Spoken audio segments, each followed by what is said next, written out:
Hello दोस्तों, आप सभी का अरबी क्लासेज में स्वागत है। दोस्तों, आज हम फिर से एक नया chapter moving charge and magnetism, जो कि हमारे शॉर्ट नोट्स हैं regarding J double E and NEET के, कि जो बच्चे एग्ज़ाम अभी होने वाले हैं, मे बी 6-7 अप्रैल से जे डबल ई का होगा और उसके बाद नीट का होगा। तो दोस्तों, ये जो है बनाने के पीछे एक ही पर्पज़ है, सिर्फ़ और सिर्फ़ कि बच्चे जो है जाते वक़्त क्विक रिकैप कर पाएँ, क्विक रिवाइज़ कर पाएँ विदिन 20 टू 30 मिनट के अंदर। तो दोस्तों, बहुत ही इम्पोर्टेंट टॉपिक्स जो बार-बार रिपीट होते हैं या जिनसे क्वेश्चन पूछे जाते हैं, वो सभी हम इसके अंदर लाए हैं। कोशिश की गई है कि कोई भी टॉपिक जो है हमसे रहा ना जाए। तो दोस्तों, इसमें हर एक टॉपिक को कवर किया गया है। बहुत छोटा लिखा है, लेकिन आपके लिए बहुत अच्छा है कि कम समय में हम ज़्यादा से ज़्यादा रिकवर कर पाएँ। तो दोस्तों, आइए शुरुआत करते हैं चैप्टर की। इसमें पहला जो है हमारे पास ऑरेस्टेड एक्सपेरिमेंट। तो दोस्तों, ऑरेस्टेड एक्सपेरिमेंट आपने देखा ही होगा कि ऑरेस्टेड एक्सपेरिमेंट क्या काम करता है। तो यहाँ देखोगे आप, current carrying wire produces magnetic field around it. अगर मान लो हमने क्या किया, एक कंडक्टर है, उस कंडक्टर को हमने किससे कनेक्ट कर दिया? बैटरी से। जब हम बैटरी से कनेक्ट करेंगे तो उसमें करंट आई जाएगी। जब करंट इसमें फ्लो होगी तो दोस्तों, तो आपको मालूम है इसके पास हम एक नीडल रख देते थे, और वो नीडल क्या करता था? डिफ्लेक्शन करता था। जब जब वो नीडल डिफ्लेक्शन करेगा तो हमें ये पता चलता था ऑरेस्टेड एक्सपेरिमेंट से कि जब किसी तार में, जब किसी वायर में करंट फ्लो हो रही हो तो उसके आसपास क्या पैदा हो जाता है? एक मैग्नेटिक फील्ड। यही ऑब्जर्वेशन जिन्होंने देखा उन्हीं का नाम था ऑरेस्टेड, और उनके एक्सपेरिमेंट का नाम पड़ा ऑरेस्टेड एक्सपेरिमेंट। नेक्स्ट है दोस्तों, इसमें मैग्नेटिक फील्ड की डायरेक्शन कैसे फाइंड आउट करते हैं? तो हमारे पास simple right hand thumb rule लगा देंगे।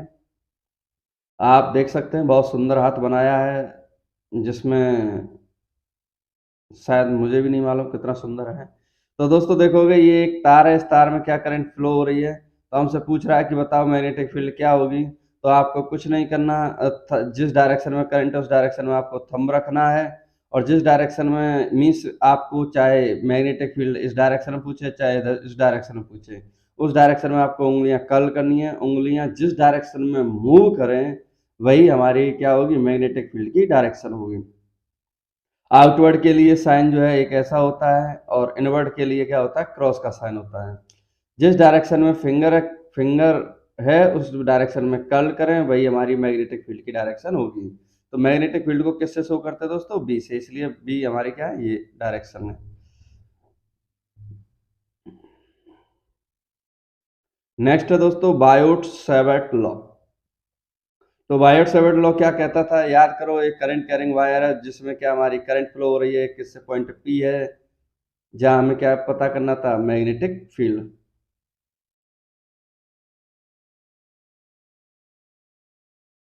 सॉरी दोस्तों, और ये एंगल कितना है हमारे पास? थीटा। मान लो पॉइंट, तार से आर दूरी पर कोई पॉइंट पी है, हमने एक जनरल इक्वेशन लिया, जनरल फार्मूला लिया, उसी से हमने इसको कैलकुलेट करेंगे। तो बायोट सावर्ट लॉ में हम क्या कैलकुलेट करते हैं? बी। तो बी का फार्मूला क्या आता है एक छोटे से पार्टिकल के लिए? तो छोटे से पार्टिकल के लिए हमारे पास डी बी बराबर होगा mu 0/4 pi I in bracket D L cross R upon R cube. तो ये हमारा क्या है? वेक्टर फॉर्म है, वेक्टर फॉर्म। एंड इसी में जब हम इसके मैग्नीट्यूड की बात करें तो मैग्नीट्यूड क्या होगा? D V equal to mu 0/4 pi. जब क्रॉस प्रोडक्ट होता है तो क्रॉस प्रोडक्ट में साइन आ जाता है, तो यहाँ आएगा I D L sine theta upon R square. R से आर क्यूब में से एक आर कट जाएगा तो नीचे क्या बचेगा? R square. तो दोस्तों, इसी में की चीजें क्या है तो नोट में समझेंगे। पहले में जब मान लो अगर मैग्नेटिक फील्ड अगर जीरो हो तब क्या होगा? तो ध्यान से देखो, on the axis of current element that is theta कितना होना चाहिए हमारे पास? जीरो। अगर थीटा अगर जीरो हो गया तो सोचो साइन जीरो, साइन जीरो कितना होता है? जीरो। तो बी कितना आ जाएगा हमारे पास? जीरो। तो थीटा जो होता है angle between D and R के बीच में एंगल हमें लेना होता है। जब हम इसमें डायरेक्शन की बात करें तो डायरेक्शन के लिए बायोट सावर्ट लॉ की डायरेक्शन निकालनी हो मैग्नेटिक फील्ड की, तो उसके लिए दो कंसेप्ट हैं। एक होता है स्क्रू रूल और एक होता है राइट हैंड थंब रूल। जो स्क्रू रूल होता है, स्क्रू मीन सिंपली जब हम हमारे बोर्ड में जो पेच होता है उसे हम या तो कसते हैं या उसे निकालते हैं, तो उसी को हम स्क्रू रूल बोलते हैं, क्लॉकवाइज और एंटी क्लॉकवाइज। और इसी में अगर हम इसकी यूनिट की बात करें तो यूनिट होती है टेस्ला। टेस्ला के अलावा न्यूटन पर एम्पियर मीटर, और इसके अलावा भी वेबर पर मीटर स्क्वायर। तो बी की हमारी 3 यूनिट होती हैं, tesla, newton per ampere metre and last one is weber per metre square.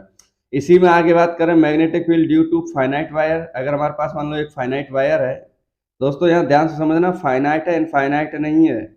Finite wire के लिए मैग्नेटिक फील्ड क्या होता है उसे समझेंगे। तो हम क्या करते हैं कि इसके दो एंड होते हैं उनसे हम पॉइंट पी को मिला देते हैं, ऊपर थीटा बनाता है और नीचे थीटा 2 आता है, और हमारी वायर से कितनी दूरी है, ए दूरी पर।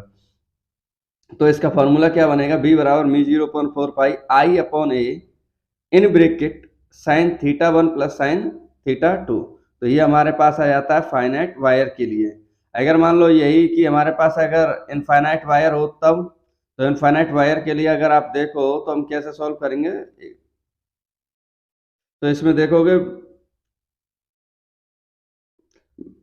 Magnetic field due to infinite wire, तो इसके क्या फॉर्मूला होता है, म्यू 0.4 पाई 2 आई अपॉन ए।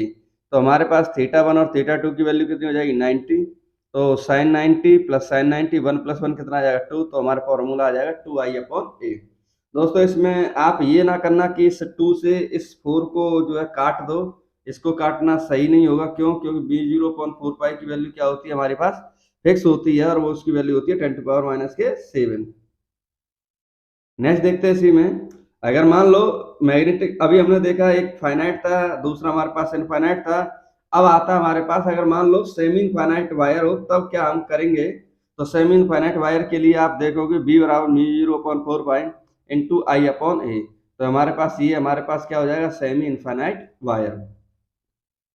इसी में आगे देखते हैं हमारे पास,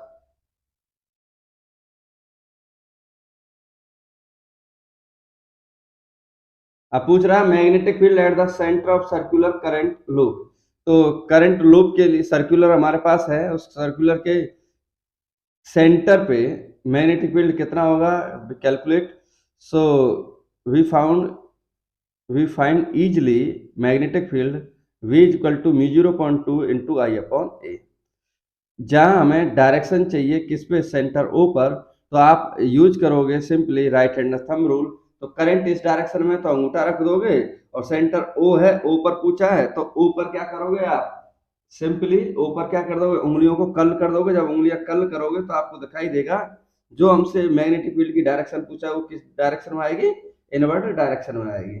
अगर मान लो हमारे पास एन लूप हो तब क्या फॉर्मूला आएंगे, कुछ नहीं कि इसमें किससे मल्टीप्लाई कर देंगे, एन से। तो फॉर्मूला आएगा एन आई अपॉन ए। अगर वो हमसे ये पूछे कि भैया magnetic field at the centre of arc, किसी आर्क के सेंटर पे मैग्नेटिक फील्ड कितना होगा, तो हमारे पास आर्क की डायरेक्शन देखोगे तो ये आर्क हो जाएगा। हम किसी सेंटर से हम इनको मिला देंगे, और पूछ रहा है सेंटर पे बताओ। तो इसका निकालने का फॉर्मूला है म्यू 0.2 आई अपॉन ए इंटू एल्फा अपॉन 2 पाई। एल्फा क्या है, यहाँ एंगल है जो हमें दिया होगा या फिर हमें कैलकुलेट करना होगा। मेनली ज्यादातर हमें क्वेश्चन क्या दिया गया होता है, और इस पे भी दोस्तों क्वेश्चन पूछा जा चुका है कई बार। आगे है magnetic field on the axis of a circular current loop. अगर मान लो हमारे पास एक सर्कुलर लूप है, उससे अगर हम सेंटर से कोई सेंटर से एक्स दूरी पर कोई पॉइंट पी है, जिसपे हमें क्या पूछ रहा है, मैग्नेटिक फील्ड। सो हम कैसे कैलकुलेट करते हैं उसको देखेंगे हम लोग। सो आप देखोगे magnetic field at point B पर mu 0 I into A square upon 2 M bracket में A square plus X square की पावर 3/2। अगर मान लो अगर इस x की वैल्यू हम अगर यहाँ ले आए तो x की वैल्यू कितनी हो जाएगी, 0। जब x की वैल्यू 0 हो तो सिंपली ये सेंटर पे निकलेगा। तो सेंटर के लिए अभी हमने फॉर्मूला पढ़ा था क्या, बी मैक्स बराबर म्यू 0.2 इंटू आई अपॉन ए। दोस्तों बहुत interesting topic ampere circuital law, जैसे हमने पहले चैप्टर में पढ़ा था, याद हो आपको, गॉस लॉ, तो उसी से रिलेटेड है ये एम्पियर सर्किटल लॉ। इसको हम कह सकते हैं कि इसका काम क्या है, तो alternative method to find magnetic field, या फिर हम बोल सकते हैं यूजफुल टू सिमेट्रिक केसेस। तो एम्पियर सर्किटल लॉ वो किन के लिए आया है? सिमेट्रिक केस के लिए आया है, और साथ ही साथ किसके लिए आया है? मैग्नेटिक फील्ड फाइंड आउट करने के लिए। तो आप देखोगे एक मैग्नेटिक फील्ड होता क्या है? Close integral B dot D L बराबर mu zero I in, in means inward. तो आप देखोगे कि एक सर्कुलर है, ये हमारे पास आई करंट है, और यहाँ से कितना आर दूरी पर एक पॉइंट पी पी है जहां हमें मैग्नेटिक फील्ड फाइंड आउट करना है। तो इसी में आगे देखेंगे हम लोग sine of current depends on choice of loop direction. अगर आउटवर्ड है तो हम पॉजिटिव लेंगे, और इनवर्ड है तो हम नेगेटिव डायरेक्शन लेंगे। तो ये हमारा क्या था? एक एम्पियर सर्किटल लॉ था, जो कि डायरेक्शन निकालने के लिए था किसका? मैग्नेटिक फील्ड का। तो इसी में नेक्स्ट देखते हैं हम लोग सोलेनॉइड। तो अगला पॉइंट हमारे पास सोलेनॉइड। सोलेनॉइड आपको मालूम होगा दोस्तों, एक रिंग टाइप का स्ट्रक्चर होता है, तो उसी को हम सोलेनॉइड बोलते हैं। इसमें लिखा गया है it behaves like a bar magnet, और हम बोलें कि इसकी जो लेंथ होती है वो रेडियस से कई गुना होती है, इसलिए इसको किस नाम से दिया गया है? R, sorry, L is much much greater than R. So इसके अगर हम एक्सेस पे बात करें तो फॉर्मूला होता है म्यू जीरो एन आई, और जहाँ एन होता है हमारे पास स्मॉल एन होता है number of turns per unit length. तो number of turns per unit length. अगर हम एजेस की बात करें तो ये एजेस का फॉर्मूला होता है 1/2 म्यू जीरो एन आई। अगर हम इसके इसी के ग्राफ की बात करें तो आप देखोगे इसी में अगर आप देखो तो ये क्या है हमारे पास? एक्सेस है, और ये क्या हमारे पास? एजेस है। जहाँ एजेस पे क्या होती है? वैल्यू आधी होती है, और हमारे पास एक्सेस पे क्या होती है? पूरी वैल्यू होती है। कितनी होती है? म्यू जीरो एन आई। और से एजेस पे कितनी होती है हमारे पास? म्यू जीरो एन आई अपॉन 2। अगर हम टोरॉइड की बात करें तो टोरॉइड, वैसे 12th बोर्ड से तो ये टॉपिक हट चुका है, लेकिन फिर भी क्वेश्चन आए हैं इस पे, टोरॉइड पे। और दोस्तों मैं बता दूं कि आने वाले समय में टोरॉइड भी, ये जो है जे डबल और नीट का हिस्सा नहीं रहेगा, क्योंकि सरकार चाहती है कि जो बच्चे एनसीईआरटी को फॉलो कर रहे हैं तो एनसीईआरटी से ही सिलेबस बनाया जाए। जो टॉपिक डिलीट हो चुके हैं वो टॉपिक जो है जे डबल और नीट से भी रिमूव किए जाएं। तो ये एक अच्छा प्लस पॉइंट है कि जो बच्चे 12th में जो सिलेबस पढ़ते हैं उसी सिलेबस के रिगार्डिंग पेपर हमारा बने। तो इसी में आगे पॉइंट है toroid form of a ring. तो ये रिंग की फॉर्म में होता है, नहीं सिंपली आप ऐसे देख सकते हो, फिर इनको क्या होता है? कवर कर दिया जाता है। तो इस ऐसी जो शेप होती है आप देख लेना, थोड़ी सी शेप हमारी ज़्यादा अच्छी है, इसलिए कहीं नज़र ना लगे, इसलिए इस पे जो है पॉइंट बना दिए गए हैं। तो मेन पॉइंट क्या है इसमें? आप देखोगे कि टोरॉइड में जो फॉर्मूला होता है म्यू बी बराबर म्यू जीरो एन आई, जहाँ एन की वैल्यू ये होती है, और एक दूसरा हम बोल सकते हैं कि एन बराबर, स्मॉल एन बराबर capital N upon 2 pi R average. और आर एवरेज कैसे निकालते हैं हम लोग? A plus B upon 2। तो मेन चीज है इसमें आपको एन निकालना। तो एन का फॉर्मूला एन बाई एल। अब एन जो होता है एन रख दिया, एल क्या होता है? एक हमारे पास एवरेज चाहिए, मीन्स एल मीन्स क्या होता है? एक पेरीमीटर सरकमफेरेंस। तो आर एवरेज की वैल्यू आती है, आर एवरेज क्या होता है? दोनों के सम को 2 से डिवाइड कर देंगे तो ये हमारे पास आ जाएगा आर एवरेज। अब इसी में आगे हमसे पूछ रहा है force on moving charge in a magnetic field. अब हमसे force in a magnetic field में हमसे एक फॉर्मूला होता है इसका निकालने का, बड़ा ही सिंपल फॉर्मूला है, F बराबर Q B B sine theta, जिसको हम वेक्टर फॉर्म में लिख सकते हैं F बराबर क्यू इन ब्रैकेट में बी क्रॉस बी। बी ये अलग है और ये वाला अलग है। तो F is directly proportional, sorry, F is perpendicular to B and F is perpendicular to magnetic field. तो यहाँ F बराबर Q B B sine theta. Theta कौन सा होता है? Angle between B and B. B में simply velocity. Special case first मान लो, अगर हमारे पास इस फॉर्मूला से रिलेटेड केस बनाए जाए क्या क्या बन सकते हैं। अगर मान लो वेलोसिटी जीरो हो जाए, वेलोसिटी अगर जीरो होगी तो फोर्स भी क्या होगा, जीरो। अब वेलोसिटी जीरो मतलब चार्ज किस में हमारे पास, रेस्ट कंडीशन में है। अगर मान लो सेकंड केस में अगर थीटा जीरो हो जाए या 180 हो जाए तब भी हमारा फोर्स क्या आएगा, जीरो। तो सेम केस में देखोगे मैग्नेटिक फील्ड और जो मूव करने की डायरेक्शन है अगर दोनों सेम डायरेक्शन में आ जाए या एंटी डायरेक्शन में आ जाए तब भी हमारे पास फोर्स की डायरेक्शन क्या होगी, जीरो। अब इसी में पूछ रहा है कि डायरेक्शन ऑफ फोर्स बताओ, तो फ्लेमिंग्स लेफ्ट हैंड रूल से निकाल सकते हैं या right hand palm rule. Palm का मतलब होता है थप्पड़ रूल, ये याद रखना कि आसान होता है मैग्नेटिक फील्ड को, सॉरी फोर्स की डायरेक्शन निकालने के लिए, कि हम थप्पड़ रूल से भी निकाल सकते हैं। Work done by magnetic force on moving charge, next topic है हमारा। नेक्स्ट टॉपिक है work done by magnetic force on moving charge, जहाँ फॉर्मूला होता है बराबर क्यू बी वी एंड अभी हमने देखा था। तो वर्क डन चाहिए, तो वर्क डन हमारे पास अगर मान लो जीरो हो जाए तो हम बोल सकते हैं change in kinetic energy equal to work done. तो वर्क डन जीरो तो के आई बराबर हो जाएगा के एफ के, और अगर ये होगा तो हमारे पास बी आई क्या हो जाएगा, बी एफ के इक्वल हो जाएगा। अब F can change only direction of velocity, it can not change speed. अगर मान लो हमें वर्क डन को चेंज करना भी है तो हम उसकी क्या है, वेलोसिटी को, वेलोसिटी की जो डायरेक्शन होती है उसी को चेंज कर सकते हैं। मैग्नीट्यूड क्या रहेगा हमारे पास, कांस्टेंट। अगला पॉइंट है लॉरेंज। तो लॉरेंज फोर्स के लिए F net equal to F E plus F M. F E होता है क्यू ई, एफ एम क्या होता है, means electric force and magnetic force, दोनों का रिजल्टेंट को बोलते हैं लॉरेंज फोर्स। अब इसी में motion of a charge particle in a magnetic field, तो इसमें केस बना दिए गए हैं अलग अलग, कि मान लो केस वन थीटा जीरो हो तो बी पैरेलल होता है वेलोसिटी के, सो फॉर्मूला होगा F Q B V sine theta, mean simply F कितना आ जाएगा, जीरो। तो जो पाथ होता है वो हमारा कैसा होगा, स्ट्रेट लाइन मोशन। एंड अगर मान लो 180 हो तो पाथ जब कैसा होता है तो एंटी पैरेलल होता है, तब फोर्स कितना होता है, जीरो। जब थीटा की वैल्यू 90 हो तब ये केस समझिए आप, ये केस है इंपॉर्टेंट। थीटा की वैल्यू अगर 90 डिग्री है समझो आगे।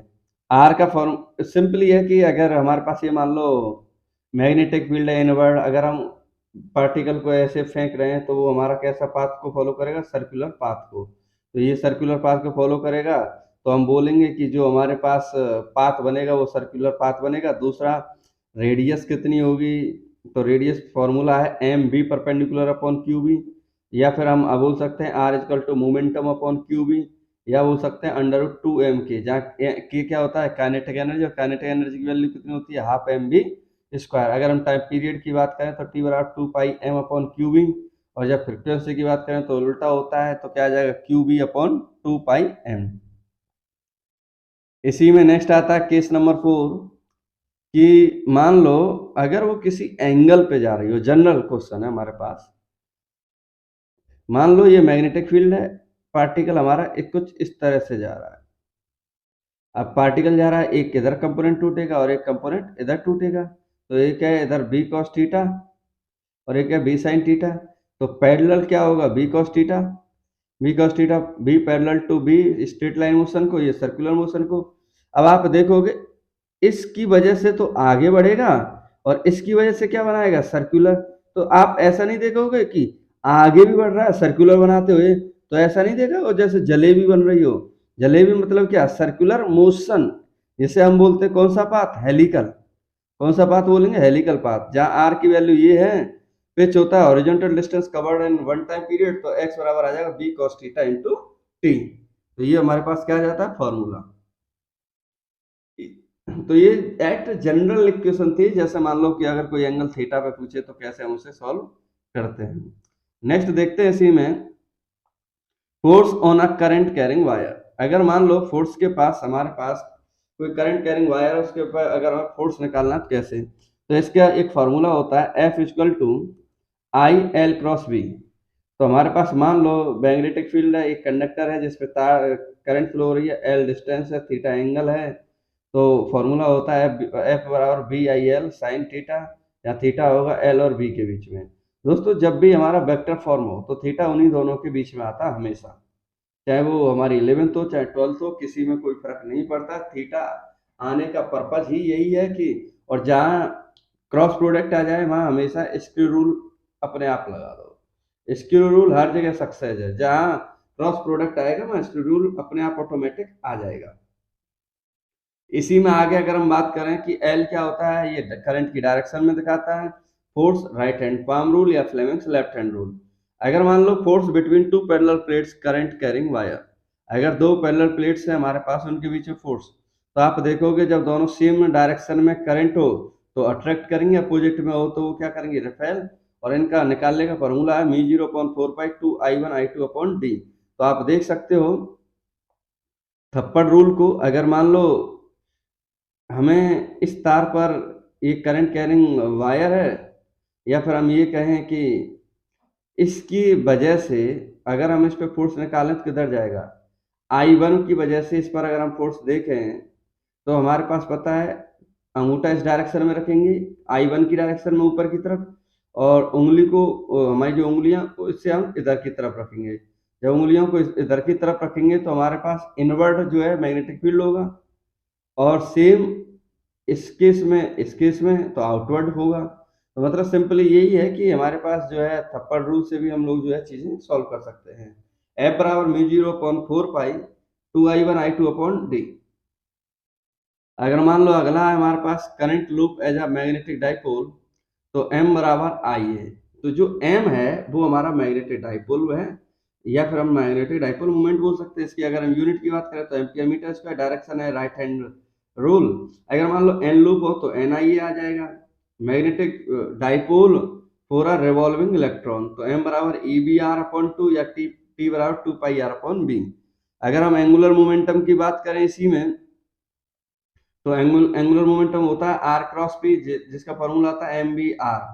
तो मैग्नेटिक डाइपोल मोमेंट अगर हम दोनों का अगर डिवाइड कर दें, मैग्नेटिक डाइपोल मोमेंट और L का, तो हमारे पास एक फॉर्मूला आता है E/2m। तो दोस्तों ये डायरेक्ट याद रखना, डायरेक्ट आता है ये, और कई बार पूछा जा चुका है, तो इसको जरूर याद रखें।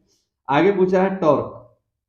हमारे पास एक करंट लूप है, उसमें टॉर्क की वैल्यू क्या होती है, तो टॉर्क बराबर होता है टाउ बराबर mb साइन थीटा, या फिर हम बोल सकते हैं NIAB साइन थीटा। तो NIAB, यहाँ से आप ये भी याद कर सकते हो बीना, BINA, तो हमारे पास आ जाएगा बीना साइन थीटा। बीना एक करंट इलेक्ट्रिसिटी में होता था, वो अलग था। इसी में नेक्स्ट देखते हैं हमारे पास लास्ट पॉइंट कि क्या है कैसे।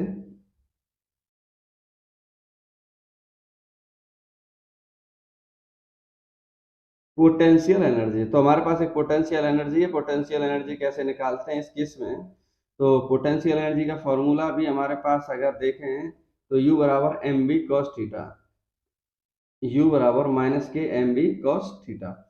और दोस्तों एक होता है मूविंग कॉइल गैल्वेनोमीटर, इससे जनरली क्वेश्चन पूछा नहीं जाता, कभी आए तो आ जाए, लेकिन अभी तक पूछा गया नहीं है। तो दोस्तों इस तरह से आपका ये जो चैप्टर है वो समाप्त होता है। कोशिश की है जितना जल्दी हो उतना जल्दी फिनिश करने की इसको। तो दोस्तों लास्ट में एक हम मोटिवेशनल एक शायरी समझो, क्वेट समझो, वो ऐड करते हैं। तो कुछ इस तरह से आप देख सकते हैं। तो कुछ इस तरह से है, देखें, वक्त से लड़कर जो नसीब बदल दे, वक्त से लड़कर जो नसीब बदल दे, इंसान वही जो अपनी तकदीर बदल दे, इंसान वही जो अपनी तकदीर बदल दे। कल क्या होगा कभी मत सोचो, कल क्या होगा कभी मत सोचो, क्या पता कल वक्त खुद ही अपनी तस्वीर बदल दे। दोस्तों बहुत अच्छी लाइन है, क्या पता कल वक्त खुद अपनी तस्वीर बदल ले। तो ये लाइनें बहुत अच्छी हैं।